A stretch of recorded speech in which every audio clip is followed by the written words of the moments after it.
सस्ते बाजारों में फलों की कीमतों को पर लग गए। अनार 280, खुबानी 200, फालसा 180 और गरमा 90 रुपए फी किलो फरोख्त किया जा रहा है। दुकानदारों के मुंह से फलों के दाम सुनकर सार्फिन के होश उड़ गए। महंगाई हिसाब से ज़्यादा है कि लोगों को तकरीर से बाहर तो जा रही कि 200 रुपये किलो या 300 रुपये किलो कोई भी आदमी पहुँच से बाहर है। ख़ास तौर पर रमज़ान में जो चीज़ों के रेट बढ़ जाते हैं, इसके ऊपर इनको खुद भी ख्याल करना चाहिए।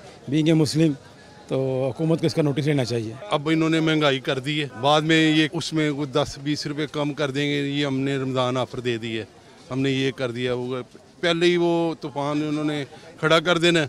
बाजारों में ठेले लगाने वाले खुद को महंगाई का जिम्मेदार नहीं मानते। उनके नज़दीक रमज़ान में अशिया की कीमतें बढ़ना मामूल बन चुका है। ज़ाहिर है रमज़ान की वजह से पीछे से महंगे हो गए। मंडी से महंगे, हम तो मंडी से लेकर बेचते हैं ना। मंडी जेडे सिंधड़ी अंब ने वो 140-150 रुपये किलो अंब पैंदे पे ने जी। 1600 की 1700 रुपये की पेटी है, तो इत्थे फिर की भाव बेचणगे। सार्फिन का कहना है कि इंतजामिया ने मुनाफाखोर माफिया को कंट्रोल ना किया तो अवाम माह सियाम में फल सिर्फ देखेंगे, खा नहीं सकेंगे। कैमरामैन मोहम्मद जलील के साथ आरिफ मलिक, डॉन न्यूज़, लाहौर।